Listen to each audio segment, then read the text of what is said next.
Hey guys, it's Katie. I'm back for part 2 of the update on my prolonged fast. If you missed my first video, you can scroll back a couple posts and find it and hear about what I was doing and why. I was partaking in a 3-day fast with a local group here in Denver that I presented to on Sunday night, all about intermittent fasting, and I decided to join them in their 3-day fast. When I last talked to you, I was about halfway through, and I ended up finishing my fast at the 48-hour mark instead of 72.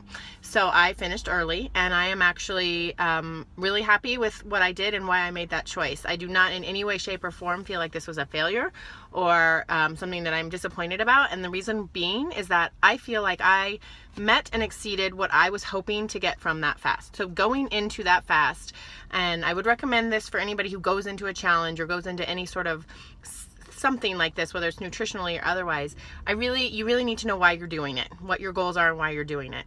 If you just go in sort of haphazardly, then it's going to be really hard to know when you've met or exceeded your goals. So my why, or my goals going into this fast, was to see if I, how long I could go, because I've really only gone 24 hours before, how I would feel, and to give myself, to give my body that physical break, that my digestion a break from that constant bombardment and the work of digestion, like I talked about in the last video, just to give my body a physical break, and to give myself some mental space, energetic space from, the constant thinking about food, preparing food, eating food. When we are able to give ourselves that space, we can allow other things to come in, whether that's mental clarity about decisions we need to make, work clarity, and I really was able to get that. So by the end of the second day, my energy level still was pretty crappy, and I think it's again because I'm still struggling with a little bit of this cold. So I probably would recommend not doing a fast or challenge like this if you're still a little bit under the weather, but that's neither here nor there. So energy level wasn't awesome. I feel like I had, like I said, exceeded what I'd done before, and I was feeling pretty good about that, and I was ready to eat. I had made a really good dinner for my family. It was super nutrient dense. It was a really big salad with tons of different vegetables. I was making this turmeric chicken that we love, and I just, I thought to myself, I could hold back and, deprive myself of this, or I could actually sit down and eat with my family in my fast, break my fast in a really nutritionally dense way, and be done and move on and reflect back on how I did. And so that's what I chose to do. And I chose to do that without guilt. I chose to do that without second guessing. I made my choice and I moved on. And I think that my 48-hour fast was very successful.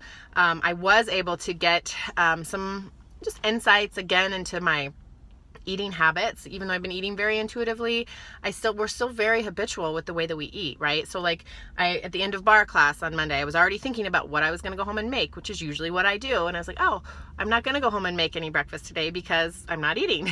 So just stuff like that, how habitual we are, and how, in the afternoon, maybe I was kind of craving something, or maybe, and it's just habit. It's just habit. And it's like, oh, what is going on? Am I really hungry? And do I really need to have something right now? And more often than not, we don't. And we survive just fine. And so for me, doing an exercise like this is just a super mindful way to get back in touch with our eating behaviors, our habits, our body cues. I can tell you, I felt a million times better after I had dinner because my body got some amazing nutrition that it was primed and ready for. And I just felt my energy levels go up. It wasn't like I was out, running a marathon, but I just felt better. And so for me, a 48-hour fast was awesome. It was just what I needed, and it was a great exercise. And like I talked about in part 1, doing these types of things, if you go in them with curiosity and not, I'm going to pass or fail, or I'm going to judge myself if I can't make it. But if you truly go in these things with curiosity, all you're going to do is learn more about yourself. And at the end of the day, that's really what we want to do, right? We want to learn more about ourselves so we can be better versions of ourselves. We know what works for ourselves. We know what doesn't work for ourselves. And so for me, I learned more about myself. And I always tell, and I told the group this on Sunday night, if you even learn one thing about yourself or your eating patterns or behaviors or anything through this process, it is not a failure. So I know some people went 24 hours. I think some people are still going. They've exceeded 72 hours, and that's great. Everybody has their own unique individual journey or experience with these things, and that's awesome. Again, just viewing all of these things as, just a lesson, a stepping stone on this sort of personal journey of life, and the things that we can do to improve ourselves and learn more about ourselves is really what it's all about. So I appreciate all the questions you guys have sent me, and like I said, I'm going to do a blog post about the benefits of prolonged fasting, again, being over 24 hours. So watch for that soon, and you can always grab my ebook all about intermittent fasting, and I'll include that in the link here as well. So let me know what questions you have, and have a fabulous day. Bye.